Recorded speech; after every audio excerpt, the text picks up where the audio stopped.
Good afternoon, everyone. My name is Don Parkinson, and I'm a senior consultation specialist with Atkins Realis.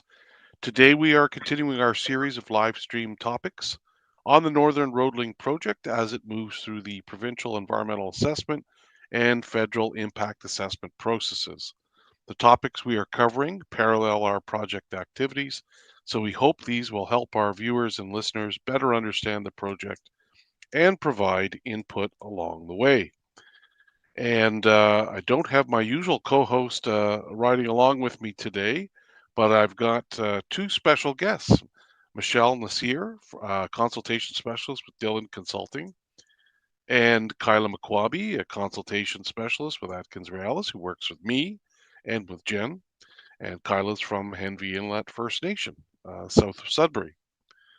So today we have a special show for you, and we're going to talk about Indigenous knowledge. So, this is the first of two shows, and as Michelle will get into detail with you, we are in the process of collecting Indigenous knowledge, or IK, as part of the environmental and impact assessments being undertaken for the project. So, Michelle's going to run through a bit of a PowerPoint, and then we're going to have a discussion amongst ourselves. But before we do that, I want to hand it over to Kyla. Ni bojo, Kyla min wagi wendo and nongo gitchadakwe, Ndijnakas, Mikdodem, Chiktaganing minwa Henvey Inlet First Nation Donjaba, Amik Mimwa, Amikwa Kwen Dao. My name is Kyla. My spirit name is Northern Star Warrior Woman.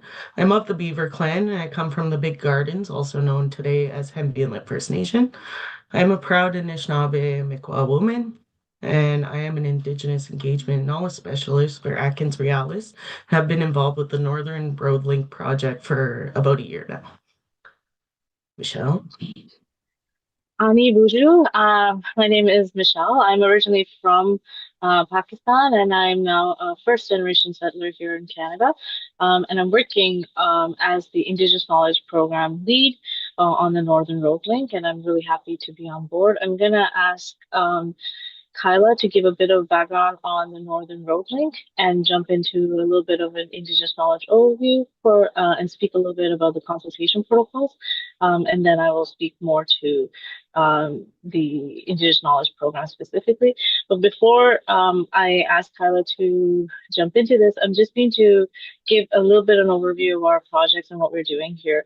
So the Northern Road Link is a project that's Indigenous led, and it's an initiative that's been launched by Martin Falls First Nation and Webikwe First Nation together, aiming to bring substantial economic benefits to their communities, including job creation, training opportunities, and improved access to goods and services for their communities.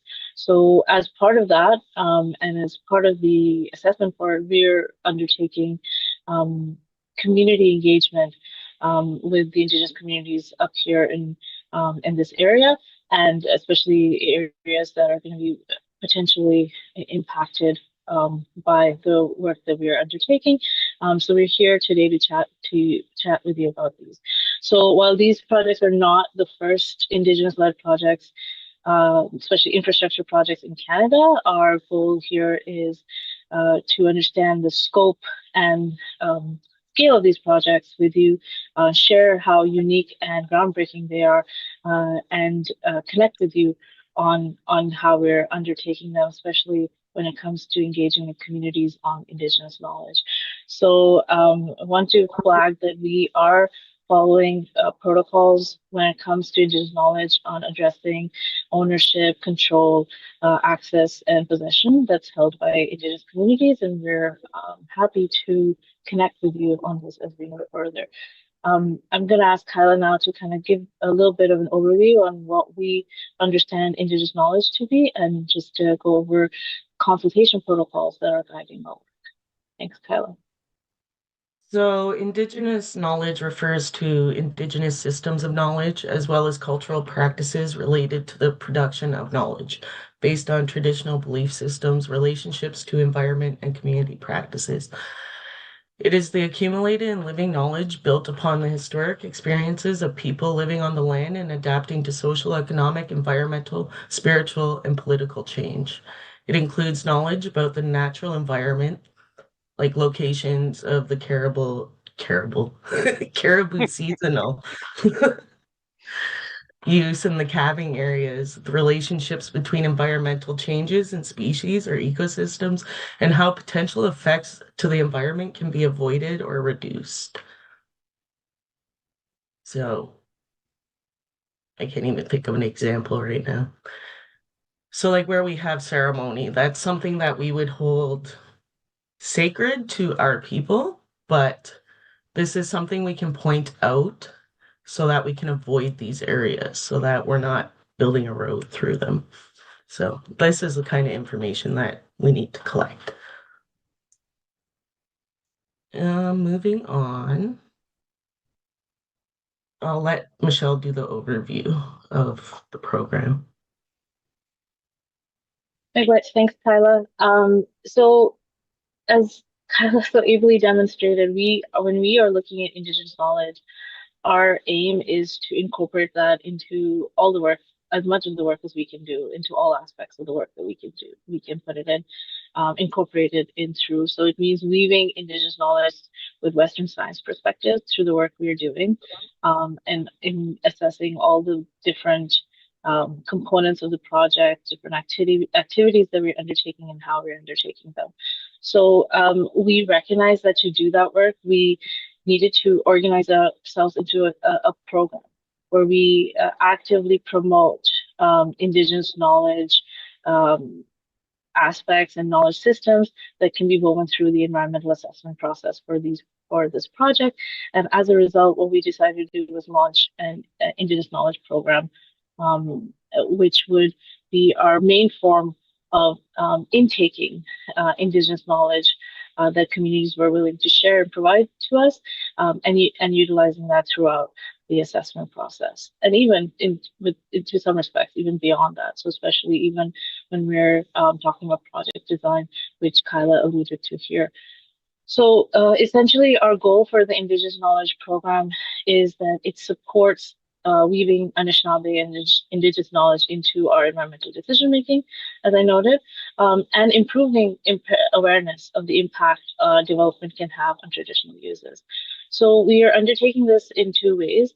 One of them is by asking communities where they would like to identify areas where they use lands and resources that are part of our study area, and also trying to understand community views about the potential positive or negative impacts of the project, or potential for negative impacts and positive impacts that the project can have. So our goal for the Indigenous Knowledge Program is essentially to collaborate with communities and for them to share information that they would like us to have, and for us to share back the results of the work that we are doing with them as well. Well, here is the Indigenous Knowledge Program is seeking for them to share information that they would like to, that they already exist in one format or the other, that they wish to share, and also providing them opportunities to collect more project-specific information that's related to the Northern Road Link. I'm going to ask Kyla now to go over a little bit about the consultation approaches that we have been utilizing here for our work, because these projects are led by Webikwe First Nation and Martin Falls First Nation. So going over essentially things that the audience here, like you will already be aware of, but just recognizing that these are the principles that we're utilizing for our work here today. Thanks. So Webikwe First Nation has a three-tier model approach. It is a land governance model that is based on adapting to change from living on the land and to living in community. It's an adaptive model that recognizes a livelihood such as trapping and economies of scale and globalization occur. It becomes not as feasible to rely on these sources of livelihood. Before the treaty process in 1905, families of Webikwe were trying to determine where they would settle, such as the Eastwood Island. That's when they came up with this model, and it became the terms of reference of the treaty-making process. This framework is consistent with Webikwe First Nations' traditional cultural values, customs, and beliefs, and its consultation approach that has inherently been passed through generations of Webclay First Nation knowledge keepers and forms parts of the elders' guiding principles that harmonize with regulatory requirements for consultation.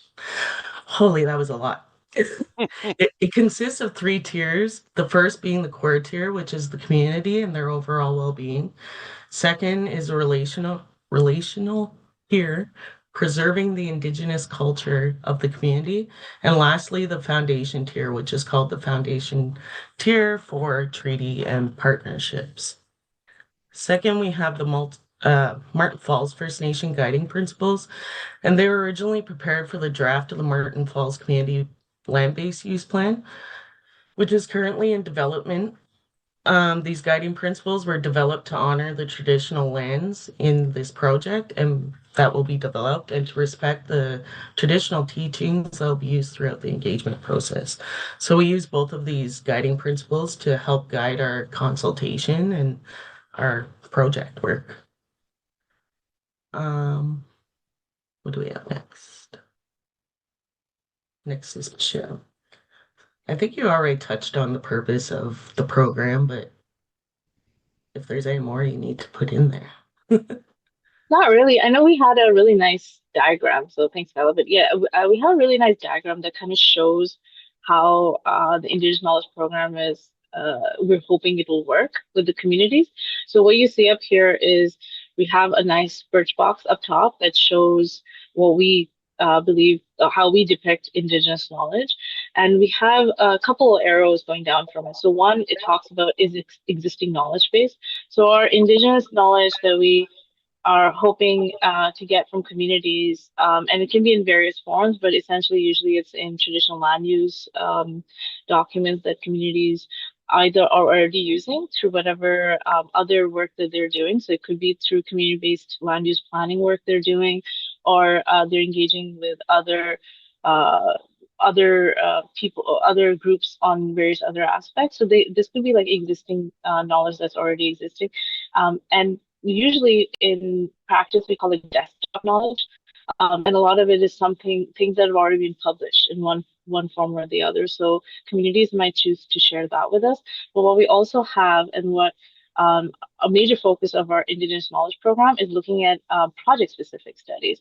So we do have field programs that go in every field season to conduct, various types of studies. What we're hoping to kind of emulate with that program is doing something similar for Indigenous knowledge. So that means that traditional land use study that we speak on, that we are hoping that communities can undertake on the Northern Road Link to provide us more directed information that they wish to share as part of our assessment process that we're undertaking. And then together, as shown in this diagram, this knowledge base for us is what forms our baseline conditions. So our aim is to purposefully and respectfully request this information from communities, and rely on them to share whatever information that they see fit to share with us that they think will help with our assessment process. And essentially our Indigenous Knowledge Program is basically a collaboration exercise. We want to collaborate on our environmental assessment with Indigenous communities, and our goal is that through this work we can do that. We also have a nice another little diagram. This is a bit more detailed and is a little bit busy, and that's on this is a diagram that we put together on the value components. So these are all what we can list out are the main value components for our environmental assessment work that we are undertaking. Value components are basically a term used in environmental assessment that means aspects of the land, water, fish, medicines, and berries that are important to the communities, and could be potentially affected by the project. So what you see here are all these value components that we've identified so far for the work that we are undertaking, and our goal is that through the Indigenous Knowledge Program, Indigenous knowledge the communities want to share, community information they want to share, would feed into all these value components and how we're assessing them. And so these include, so alongside Indigenous knowledge, we're also looking at scientific studies that have been undertaken, including field work, that's happening right now, or well, sorry, the season starting soon will happen soon, and these are going to be part of have are going to help us define how these proposed routes for the road project are designed, how the work we do for the assessing the potential for impacts are addressed. So it's a broad range, as you can see here, and what we're trying to do is weave together Anishinaabe and Indigenous knowledge into all aspects of the project where we can, and including, not just overall in the environmental assessment, but also when we're looking at choosing alternatives, selecting preferred corridors, and as I mentioned earlier, looking at project design. So essentially, this is what we're doing, and I just wanted to show you a little bit about our program schedule as well. So we do have we started this program, I would say, in 2021, and we're essentially right now um, con collaborating with communities on the traditional land use studies they're undertaking. So we have a little diagram here. I don't know if you can see it really well, but essentially it's recognizing that because Indigenous knowledge is such a critical component of the work we're doing, and it provides that base of baseline conditions that we are using to assess Aboriginal treaty rights assessment and the different other valid components that we will be that are part of the ongoing discussion that you're listening into today and in future episodes as well, and those episodes that have happened in the past on this show. What we're hoping to do is that by showing you this timeline, is showing you exactly where we are right now, where we're headed, and how we're going to get there. So our goal here is that there's communities who are interested in and maybe they've already got they've already compiled Indigenous knowledge that they hold in trust in some capacity that they're willing to share with us, with the recognition that we will only be utilizing their knowledge for the studies that we're undertaking and not beyond that, and that they have ownership, control, access, and possession of that information. Our goal is essentially to collaborate with communities on the work we are doing, and hoping that through this collaboration, we can create networks and connections that will make these projects successful. So yeah, thank you. I'm really doing it right. We're doing it Exactly. right. We're trying to do it right. This has never been done before. I wish, in my community when projects were coming through, we were consulted properly and our knowledge was weaved into these projects. Like we have a big wind farm project from my community, which has been successful. And we had our Indigenous knowledge put into that, but had community been more involved and really paid attention to what's going on in our lands, we could have really had a lot more say to what happens and where things go. We can really, hold our endowment to our land. So with our knowledge, but that's what we got, right? So Yeah, Kyla, and things, as we know, change with time, and I know, when you look back at EA's not even, that many years old, and you look at how they handled IK, they mhm, basically shoved it in one section and said, yeah. "Here's our IK," right?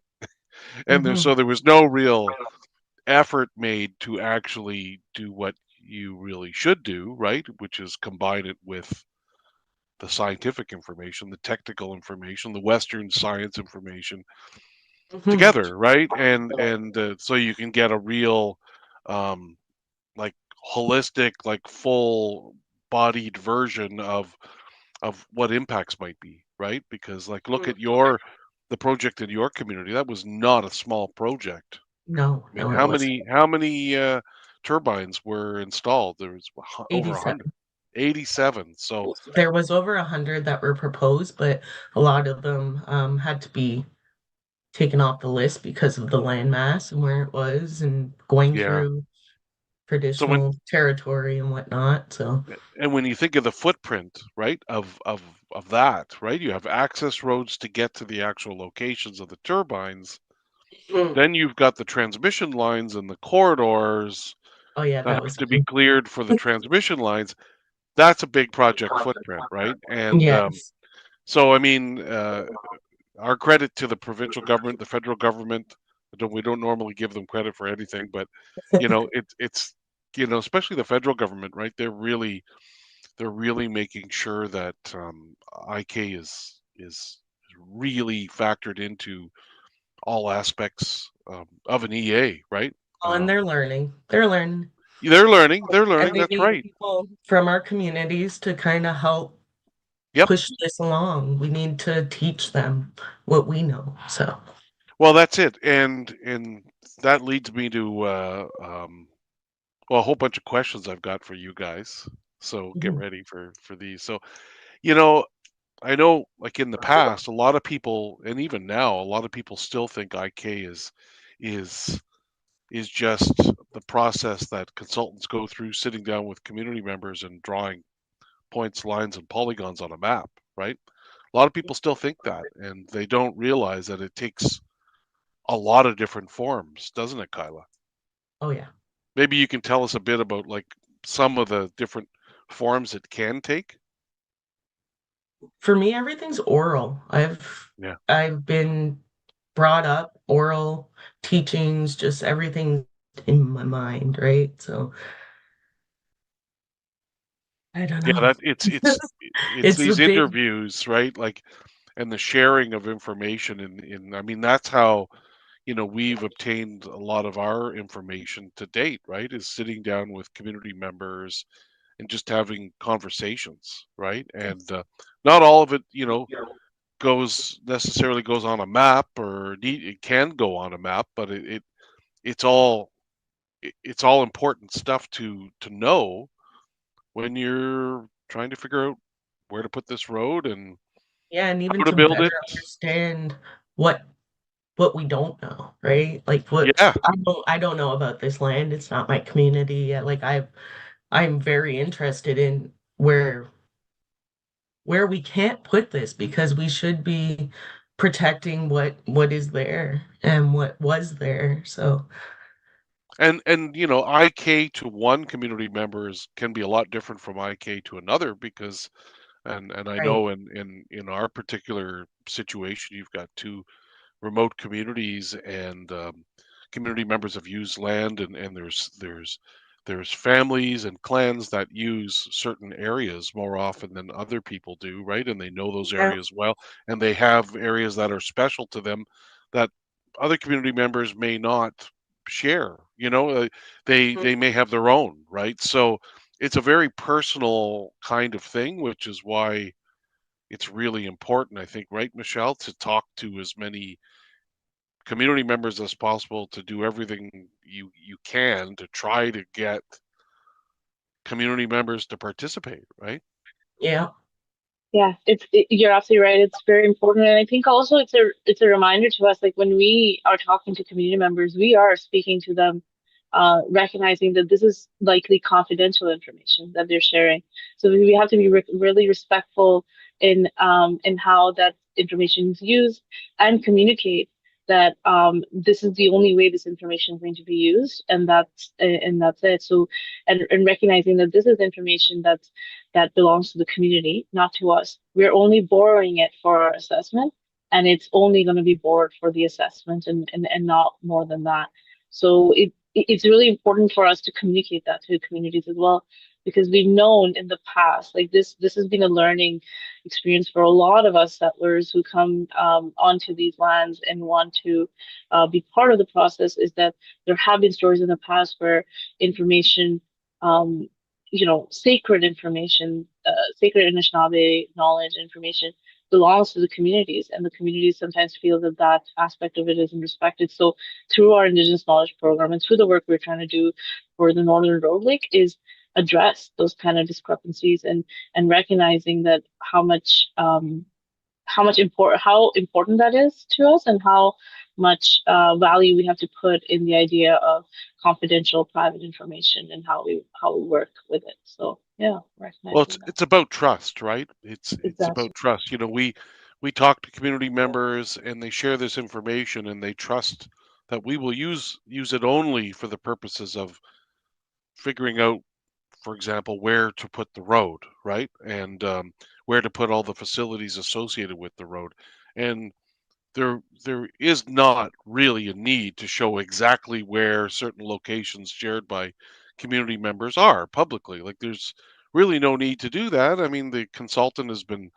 trusted to do the work, right? And Like I'm the just gonna idea, tell you, this is no go. That's all you yeah, need to know. yeah, that's right. Like you don't like the explicit details as to why don't necessarily need to be shared, but if you don't have that trust, then you're not going to get much IK, and if you don't have much IK, then how much confidence can you have that you're There's going to be always the able to? fear of being exploited, and Well, yeah, and our it community, lives on, doesn't it, Kyla? Right?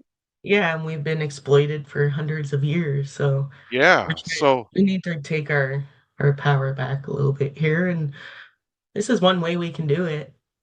yeah, and I guess that leads me to the next question I had, which is what can happen if communities don't share their IK? Then you What are just get a road put in the middle of your community, and then you have the afterwards of, holy, you just ran through like where we had our babies and our ceremonies for having babies. Like, now where do yeah, we do that? Where do we go do that? Like, that's all we knew. The medicine was around there that was needed. What about that medicine? Like, where's that going? So that's why we need our information. If nobody shares that information, then you're stuck with a road put in the middle of all our important things for our communities. So it's a little scary. Yeah. If I exactly, and I think if I can add to it, I would say, I mean, I know communities have in the past shared information, so there is stuff out there publicly available that the communities have shared, and even that information we wanna like when we work through that information, we always try and go back to the community to kind of confirm it for us a little bit, and even. If information isn't shared through, say, the Indigenous Knowledge Program, I know that we work when we, like I keep mentioning the field season, but when we go into the field season, we have field guides who provide us like, this is where you should go, not here, information like that. And that to us is indigenous knowledge as well, right? Because they bring that lifetime or multiple lifetimes of experiences for us to kind of rely on for the work we do. So while like not having that collaboration with communities is a big risk in how the project proceeds in some ways. So we're really trying to here minimize the risks to the communities and to the project as well is by collaborating with communities and where they're comfortable to share their information, utilizing and weaving that information through our process. So when we're putting, publishing our reports are accurate, right? Like they're clear. They give the a fulsome picture, or as you were saying, we do that holistic perspective of the work, and we're not just instead ending up focusing on things that we should know, but things that we do need to know. Like so, that's I think a big aspect of the work we're doing here as well. yeah. I IK can really help us as consultants, right? As the project team, do our work, right? Do our EA work. Like, I mean, I can think of an example on another project, neighboring project, where our team was going to go out and do sampling at spawning sites, right, to understand where spawning is and just get a better understanding of it as part of just putting together the baseline. And I remember we sat down with community members, a select group of community members, that we explained to them what we wanted to do, and our experts, right? Our field team experts had identified the theoretical locations for spawning, right? Of walleye, for example, and sturgeon, and that's great in theory, right? They're doing this based on what they've seen from aerial images, looking at the river and the characteristics of the river, its shape, and things like that.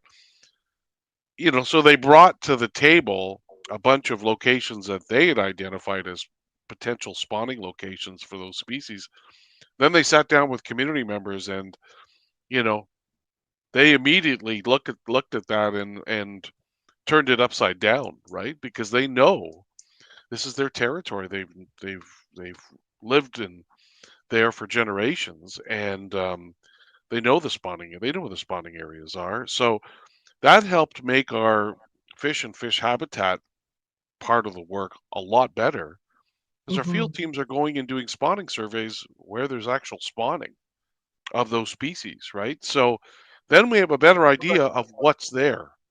Yeah. And then if you have a better idea of what's there, you get a much better idea of what are the possible effects of the project, right? So it just helps give us that really sharp picture of of what we're dealing with in terms of a like a study area, right? And what the impacts might be. So yeah, it's and again, this is our first part. This is the first of two parts.